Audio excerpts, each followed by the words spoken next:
Ebusuafo me mo bibia kwa ba de ba GCN page so midin e de adwoa search him mesre na wa subscribe to my channel nya notification bell no so for more news.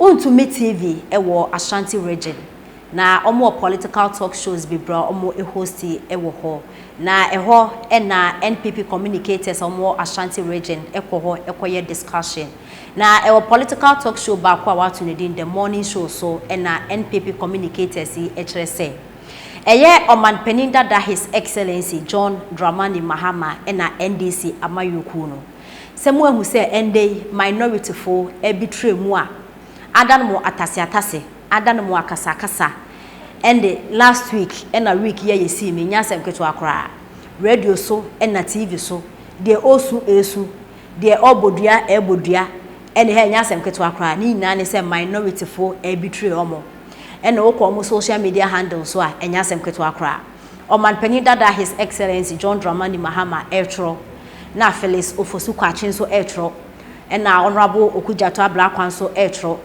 and the nyasem kwetu akra wo internet ne so na radio so na TV so na watching na watch abesim koi and this for the ayo mo pa omo ntia se minority for betray omo na eno na NPP communicators e kire se mo say ya 2020 year to abewie na say his excellency Nana Dankwa Akufo-Addo Ghana yeman pani na NPP amayuku no omo yi speaker of parliament send e be ya obeboa eye his excellency Nana Dankwa Akufo-Addo nana membu akoso na speaker of parliament na say abato ekoso e wo parliament house eni abato no minority fo hwe nyame anim eto aba no yi NDC ni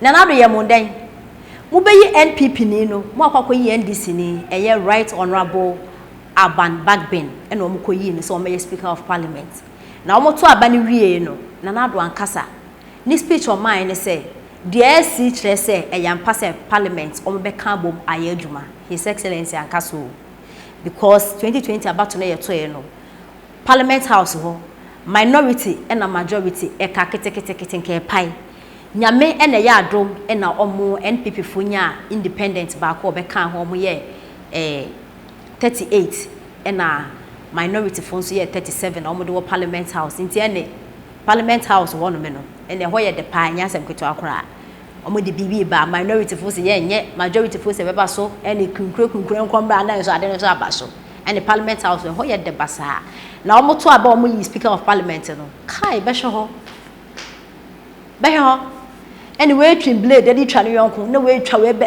parliament house no na what say KG form di agro e wo school dem na yasem keto akora na no e na NPP communicators e kire se we nyina echi kwa speaker of parliament o eni mpo no anye his excellency Nana Dankwa Akufo-Addo ya e no be kan se enye hwe ye na be adwuma bom na ende his excellency Nana Dankwa Akufo-Addo eyi ministers so ne omo ba be adwuma na se minority fo abo no mo ato aba na se speaker of ministers omo approve omo a ni mu de na NDC fo monti ase ada no atase amoti radio so akasa na adofo ansa na me de communicators omo de me de omo nsem ebeto dwane yenji ensem no emu enchemu kakra 2024 ye ba beto aba his excellency Nana Dankwa Akufo-Addo Ghana yeman pani we twa ni 8 years ye wienti no onsan so enstand bio nti e se NPP fo omo yi flag bearer foforo na sa flag bearership position ni aba beto hoyi eye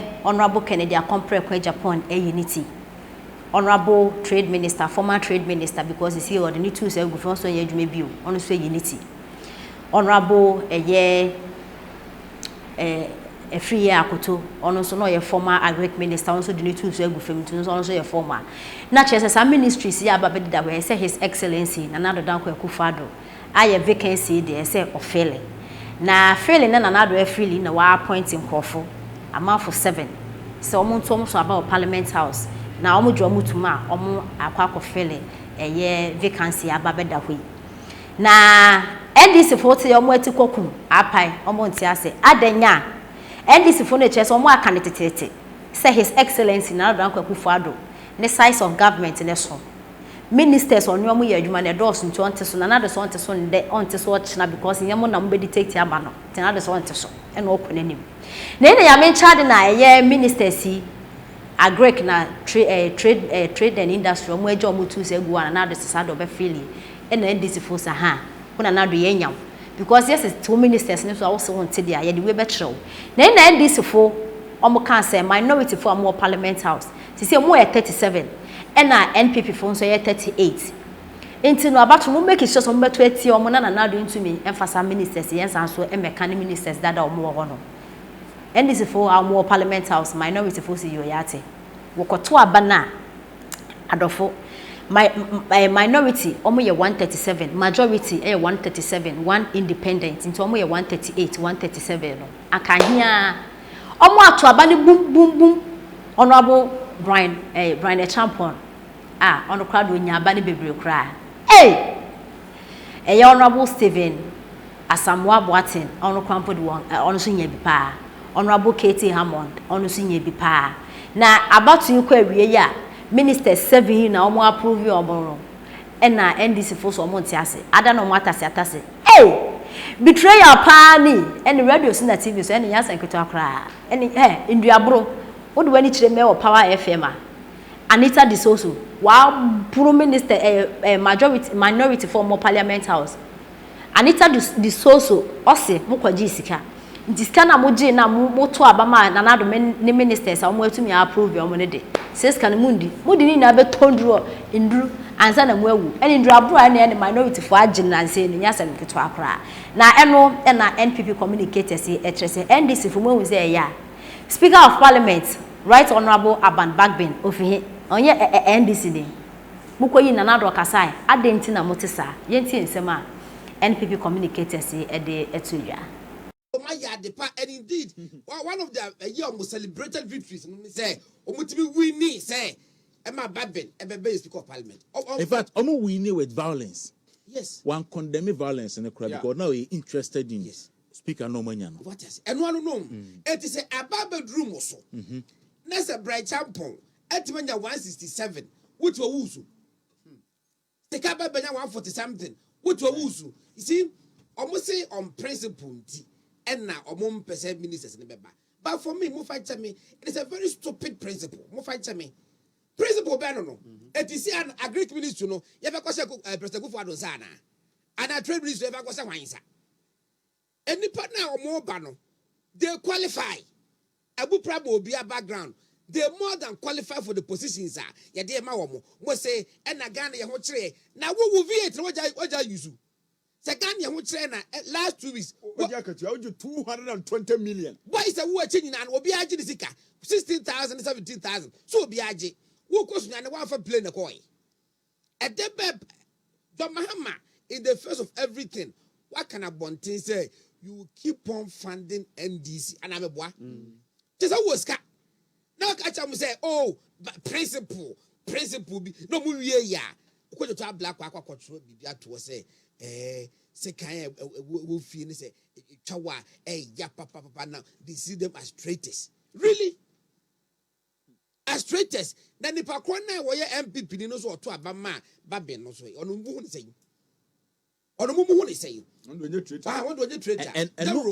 And no almost celebrate and say say Ghana democracy a group. Yes, say obiet me breaking ranks from the majority side. A minority person as a Speaker of Parliament. But today, say obi a breaking ranks from the minority etuma majority now. Is it President Akufo-Addo? Actually say oye penny.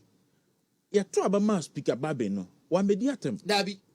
Obeka say we chrepefe say Ghana 4% NPP any NDC e kan bom ni ye adwuma enti omo kan bom wo parliament no monye den omo nya adwuma ba John Dramani Mahama de on nti he enkrofo di atem dodo na no mo twen ni obeka enti oba be di atem no e na ma mu nyina tie asim e na omo NPC na atem John Mahama o kana boy o throw on Facebook was saying a couple of weeks ago our NDC group in Parliament announced a principled position not to approve any new ministers until the president has taken steps to significantly reduce the size of his government.